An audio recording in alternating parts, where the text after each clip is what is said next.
областному радио 80 год.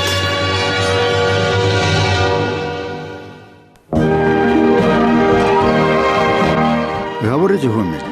У эфире радиопрограмма Гомельскому областному радио 80. Перед микрофоном я автор и ведущий Михаил Болсов. У одной з перадач я абяцаў, што раскажу вам аб тым, як абжываліся перасяленцы з забруджаных радыяцыяй вёсак на новых месцах, як асвятлялася гэта тэма на абласным радыё. На пачатку такое рабілася ў інфармацыйных выпусках. Тут гучалі аператыўныя інфармацыі, рэпартажы. Пазней, калі з'явілася тэматычная праграма «Званы Чарнобыля», якую я рыхтаваў, магчымасці змяніліся да лепшага. Бо падрыхтаваць кароткі рэпартаж на 2 хвіліны – гэта адна справа. Зрабіць жа аналітычную перадачу аб праблеме зусім іншая. Пашырыліся не толькі радыйныя жанры, а і формы і змест матэрыялаў.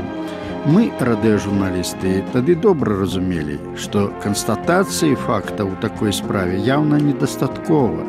Патрэбна шчырая, адкрытая размова з людзьмі, патрэбна цёплае слова, якое б дапамагала перасяленцам пераадолець тугу па сваіх былых вёсках, хутчэй пражыцца на новым месцы. І гэта, калі ўдавалася, радыёжурналісты атрымлівалі толькі задавальненне. Вось адзін з прыкладаў. Калгас імя Леніна Брагінскага раёна пасля чарнобыльскай бяды апынуўся ў 30-кіламетровай зоне, побач з атамнай станцыяй.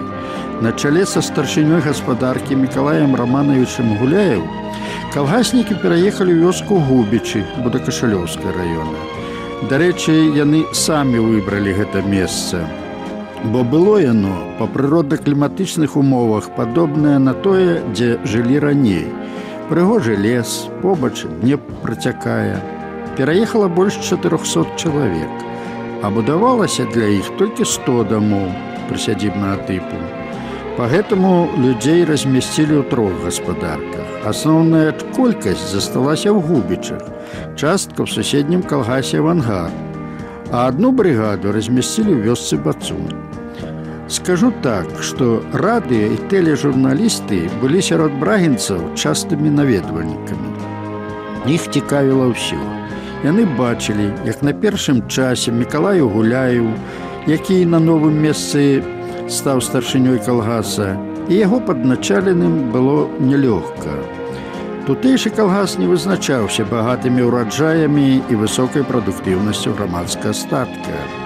Але палохала не гэта. Важней было пераадолець псіхалагічны бар'ер людзей. На шчасце, гэта ўдалося хутка. Можа таму, што ўсім калектывам пераехалі, і тыя ж кіраўнікі і спецыялісты засталіся.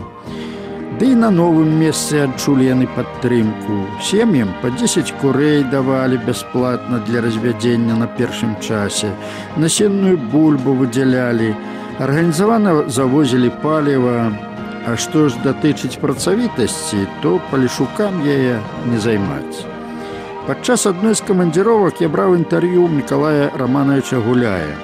Ён адзначыў, што калі яны пераехалі, ураджайнасць збожжа ў Губічах была 15 цэнтнераў з гектара. Уліліся новыя сілы, і справы пайшлі ўверх.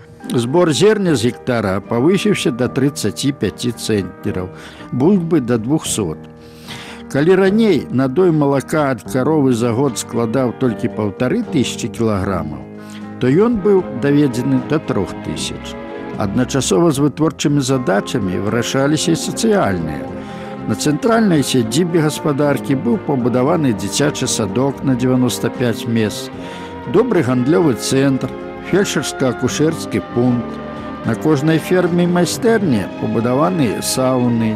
А паколькі сярод перасяленцаў было многа маладых, то яны ажаніліся, пакуміліся, парадніліся, прывыклі. І зараз туга па вёсцы Крукі, іхняй малой радзіме, далёка не такая ўжо, як раней. Людзі туды ездзяць толькі на радаўніцу. Неяк я зноў пазваніў у Губічы. Пацікавіўся, як ідуць справы. Даведаўся, што ранейшы старшыня калгаса Мікалай Раманович Гуляй зараз на пенсіі. Кіраваць гаспадаркай, якая зараз носіць назву сельскагаспадарчы вытворчы кааператыў Губічы, даверана Міхаілу Алексеевичу Рыбіку, які таксама прыехаў сюды пасля аварыі на атамнай станцыі. Быў старшынёй сельскага савета, намеснікам кіраўніка калгаса і вось ужо 10-й год узначальвае калектыў гаспадаркі, якая год ад году набывае моц. Летась з кожнага гектара тут асобныя ўчасткі далі да 40 цэнтнераў збожжа з гектара. Паспяхова развіваецца жывёлагадоўля. Сярэднегадавы надой малака ад каровы складае каля 4000 кілаграмаў. Вырашаюцца многія сацыяльныя пытанні вяскоўцаў. А гэта яшчэ адно сведчанне таму, што перасяленцы тут прыжыліся, пусцілі трывалыя карані.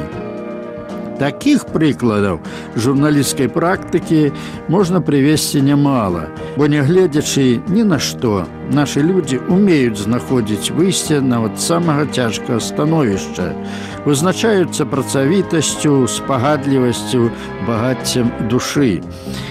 Вось і заканчваецца час нашай сённяшняй перадачы. Чакаем вашых прапаноў, парад, заўваг. Пішыце на адрас 246 050, Гомель, Пушкіна 8, абласной рады, або тэлефануйце 77 61 16 ці 777 200. Я ж, Михаил Болсун, на гэтым развітаюся з вами. Міру і добра, шановныя. Гомельскому областному радио 80 год.